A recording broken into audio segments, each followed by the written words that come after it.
Yeah, welcome back to Military Break, where we talk all things military. Well, majority at least. I'm your host, Patrick Montgomery, aka Mont, and today we're diving into a topic that I feel like needs to be talked about because I understand that the election is coming up, and I bet you're trying to figure out who do you want to vote for, Trump or Kamala. And I'm pretty sure we all understand where Trump stands as far as the military goes, but I felt like we should talk about Kamala. Is Kamala beneficial for the military as a whole? But let's get straight to the point. Now, Kamala Harris is our vice president, a politician, someone who claims to stand for the American dream from statements that she's made about the military. And to put it bluntly, it rubs a lot of service members the wrong way. You see, there's a huge disconnect between what's being said behind the podium and honestly what the whole reality is as a military as a whole. And if you're in the military and you're a veteran, honestly, you probably want to know exactly what I'm talking about. So today we're pulling back the curtain or whatever on the political rhetoric and diving into what servicemen and women are really saying. And spoiler alert, it's not the rosy picture that media likes to paint, but it's the harsh truth. And I'm not here to sugarcoat anything. I'm here to lay it all on the line. And I feel like we need to talk about it. Kamala versus the military. Let's buckle up. So I just saw a clip from Kamala Harris or whatever saying that, we owe our military members the utmost respect, care, and support. And that's why we've been pushing the initiatives to put the military needs first. And honestly, in my eyes, I feel like it sounds great, but let's cut out all the PR stuff. Any soldier or veteran who've tried to navigate in the VA system have been left in limbo after serving their country. And you're talking about respect and support. They feel like buzzwords rather than the reality. And one of the biggest gripes is the healthcare. Now, Kamala is talking about she want to create better benefits and improving veteran healthcare. But here's the reality on ground. Veterans are damn near waiting months for appointments. And if you got any mental health issues or PTSD, good luck getting the help that you need in a timely manner. The suicide rate amongst veterans, honestly, is sky high. And if you honestly, you're left wondering, where is the support that Kamala Harris keeps honestly bringing up in media? Where is that shit? You see, when politicians like Kamala Harris, whatever, they make it sound like they're actually the saviors of the military. But the truth is, many feel abandoned. Servicemen are returning home from serving in another country, fighting all these battles. And honestly, one of the biggest battles that we face being in the military, getting out of the military, is the system that honestly supposed to be put in place to help us, but in actuality it's fighting us more than the battle overseas. And let's not forget the elephant in the room: defense spending. Now, Harris and her administration constantly talk about defending the democracy, but they also are the same group that slashes the defense budgets.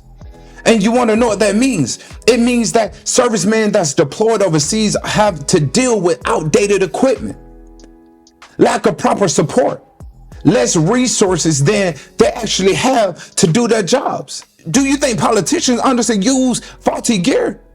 Man, come on, man. They're sitting in their air-conditioned office with these brand new computers, these new staplers. And of course they're not using the same equipment over and over again.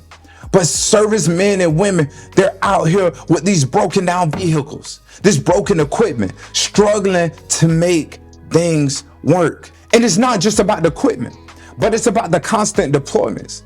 Under the Kamala Harris administration or whatever, man, they've been having a heavy push for, an increased international engagement. And honestly, it sounds good on paper or whatever, but at the end of the day, who's paying the price?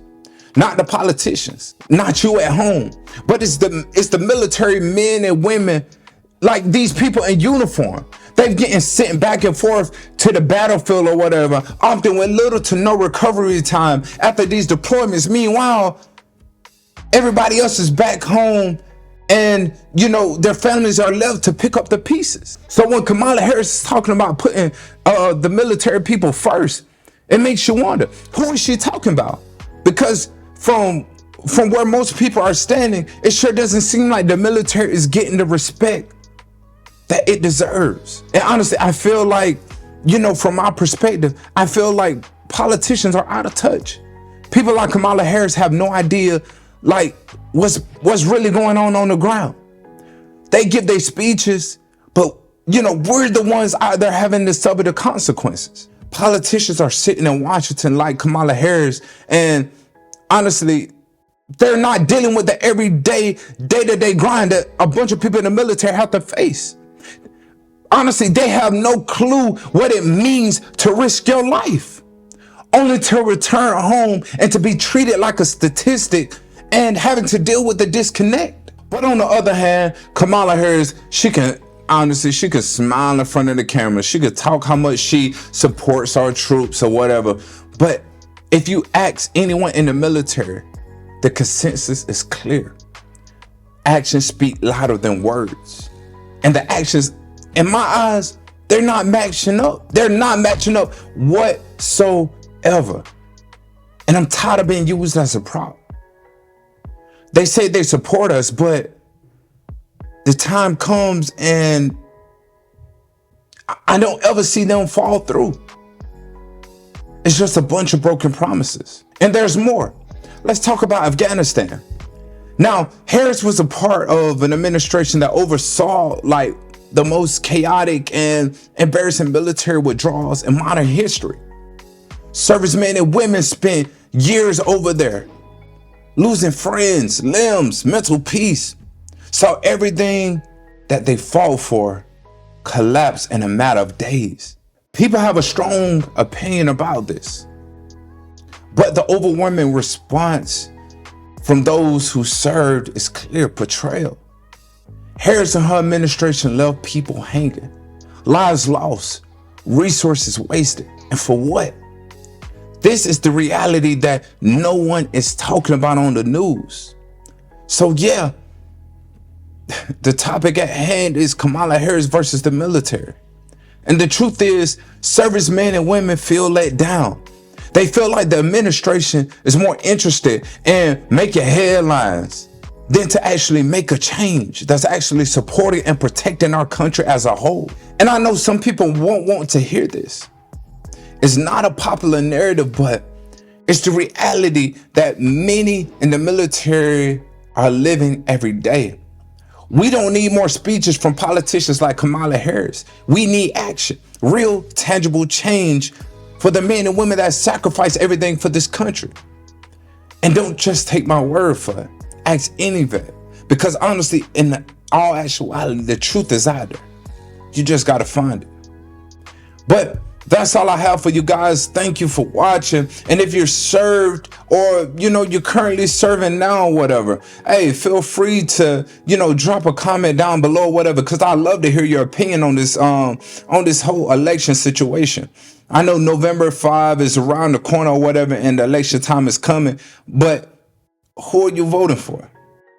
Kamala or Trump? Hey, but let me know in the comments or whatever how you guys feel about this. Really want to dive down into it. Hey, and I'll see you guys on the other side of this whole election situation. But until next time, military bread, let's eat.